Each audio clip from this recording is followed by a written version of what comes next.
Now let's talk for a second about a very related concept, and this is the one that is of critical importance for blockchains, and that's the digital signature. So the problem here is similar to the decryption and the sending of a message, but here what we need to make sure that the receiving party of a message needs to be sure that the other party has actually signed it. So how does that work? Well, you want to send a message M, you want to ensure that you're on the other side, you worry that the message could be manipulated. And so, the other side just needs to be sure that you actually were the one who signed the message. So again, the mechanism here should be that it should be very easy to prove that you were signed and should be very hard to forge your signature. So how is that accomplished? Well, again, we took some formality here, right? We have components, as in a message M, we have a signature or tag T, and then we have private and public keys P and S, and we do two functions. Number one, we take the message and we sign it.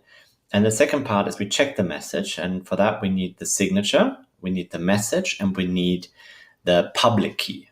And so this is slightly different mechanism compared to the encryption of a message. Here, we're not so much worried about that somebody can read the message. What we're really interested in is somebody cannot forge the signature of the message and alter the message in any way. So the required property that we have to have here is that if you take the public key, if you take the private key and you apply it to a message and you therefore create the signature T, then it must be the case that when you check the message against the signature using the public key, you get a unique answer as to whether or not the other side has signed the message.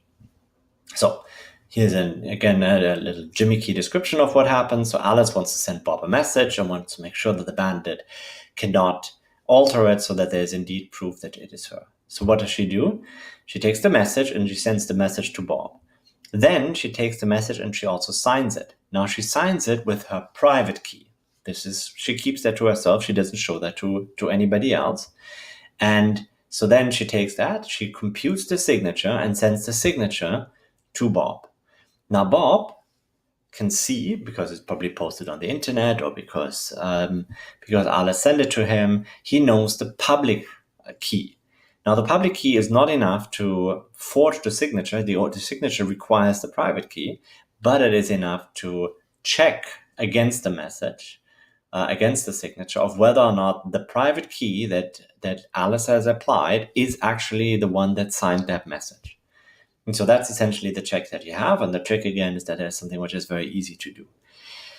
Now, if you want to be very clear about keys here that we have, is that, and this is a cool thing, is that this is all done with a mathematical formula, right? So this is not something where, we actually have handwritten signatures and the like. This is actually just there's numbers created. And in fact, the part of mathematics that underlies this is number theory. It goes about to the relation of prime numbers, essentially. So now how do we put this together?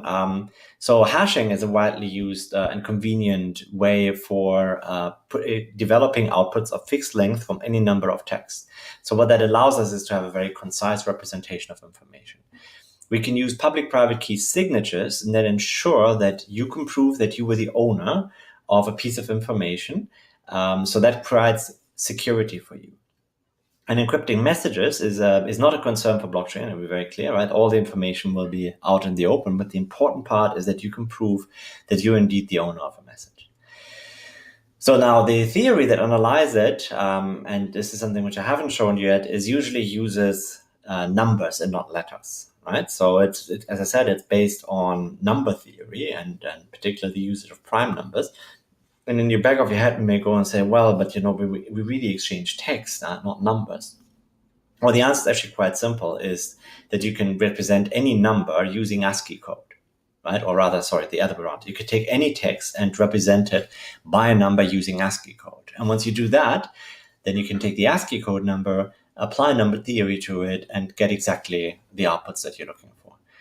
So here's what we have. We take a long text and we do the hash of the long text. Then we take the long text and put this into a fixed length text, because that's really what it is, right?